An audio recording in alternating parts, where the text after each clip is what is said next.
ఎప్పుడు ఇంట్లో ఇది కనబడతలేదు అది కనబడతలేదు అని పిలుస్తూనే ఉంటాడు. ఎంత తప్పు వాళ్ళకి తెలిస్తే ఎంత బాధపడతారు. దున్నపోతులకి ఇంటికెళ్ళి మొత్తుకుంటా సప్పుడు ఏమైందే? బాగా బరి తెగించావు. నీకు ఫోన్ దొరకకపోతే నేనేం చేయాలి? అరే ఏం చేయాలి? అచ్చి సూచిద్దండి. నాకేం పనిలేదు మరి.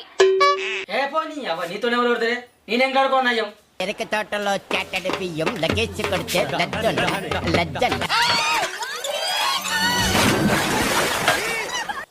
ఓర్ని అక్క పిల్ల సాకలు పెట్టుకొని ఊరంతా ఎంకులు అన్నట్టు నా పోని గీడ పెట్టుకొని ఇలా అంత ఎంకులు ఆడుతానా నేను. నీకు ఏం పని ఉందో లేదో